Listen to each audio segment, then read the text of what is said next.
ഞാൻ ഈ വിഷയം കണ്ടപ്പോൾ വിചാരിച്ചത് സത്യം പറഞ്ഞു കഴിഞ്ഞാൽ ഇറാനിലോ ഇസ്രായേലിലോ ഒക്കെ ബോംബ് പൊട്ടുന്നതാണ് വിചാരിച്ചത്. ശരിക്കും പറഞ്ഞു കഴിഞ്ഞാൽ അങ്ങനെയല്ല.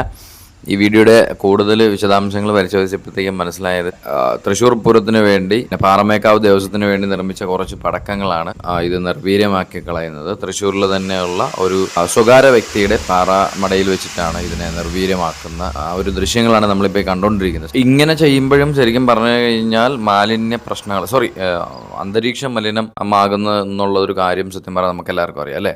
പക്ഷെ എന്തിനാണ് അത് ഇപ്പം ചെയ്യുന്നതെന്ന് എനിക്കറിയത്തില്ല. ഇപ്പം നമ്മൾ തൃശ്ശൂരിൽ ഇത് പൊട്ടിച്ചാലും സൗണ്ടോടുകൂടി പൊട്ടിയിട്ട് ഇതൊരു വായുമലിനീകരണത്തിലേക്ക് എത്തും അല്ലേ.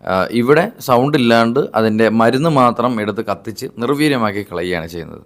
അപ്പോൾ ശരിക്കും പറഞ്ഞാൽ രണ്ടും ഈ പറഞ്ഞ കണക്ക് പടക്കം കത്തിക്കുമ്പോൾ ഉള്ള വായു മലിനീകരണം തന്നെയാണ് സംഭവിക്കുന്നത്. അപ്പോൾ ഹരിത ട്രിബ്യൂണലിൻ്റെ ഭാഗമായിട്ടാണ് ശരിക്കും പറഞ്ഞു കഴിഞ്ഞാൽ ഇങ്ങനെ ഒരു ഉത്തരവിലേക്ക് പോയത്. അതായത് തൃശ്ശൂർ പൂരത്തിന് ഇങ്ങനെ ഒരു പടക്കം വേണ്ട എന്നുള്ള രീതിക്ക്. അപ്പം ഈ ഒരു ചെയ്യുന്ന കാര്യം കൊണ്ട് ഉദ്ദേശശുദ്ധി വർക്കൗട്ട് ആവുന്നില്ല ഇവിടെ അല്ലേ.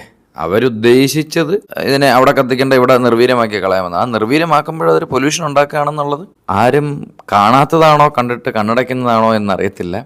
ചിലപ്പോൾ മേ ബി ഉത്തരവ് പാലിക്കുന്നതായിരിക്കാം. അവർ ഉത്തരവിൻ്റെ അപ്പുറത്തേക്ക് പോകാണ്ട് ഉത്തരവ് എന്താണോ കിട്ടിയത് അത് നിർവീര്യമാക്കാനായിരിക്കും അവരത് മിക്കവാറും ചെയ്യുന്നു എന്നത് മാത്രമേ നമുക്ക് ഇതിൽ നിന്ന് മനസ്സിലാക്കാൻ പറ്റുന്ന കാര്യം. അല്ലാതെ ഇപ്പം എന്ത് പറയാനാണിത്. ഒരു സ്വകാര്യ വ്യക്തിയുടെ പാറമടയിൽ ഇട്ടിട്ട് ഇത്രയും പടക്കങ്ങൾ നിർവീര്യമാക്കി കളയുമ്പം മറ്റെന്താണ് അവിടെ സംഭവിക്കുന്നത്? തൃശ്ശൂരിൽ പൊട്ടിക്കാൻ പറ്റിയില്ല, പക്ഷേ അന്തരീക്ഷ മലിനീകരണം എന്തായാലും ഉണ്ടാകുന്നുണ്ടെന്നുള്ളത് 100% ഉറപ്പുള്ള കാര്യമാണ്. അപ്പം നിങ്ങളുടെ അഭിപ്രായം എന്താണെന്നുള്ളത് കമൻറ്റിലും കൂടി ഒന്ന് പറയണേ.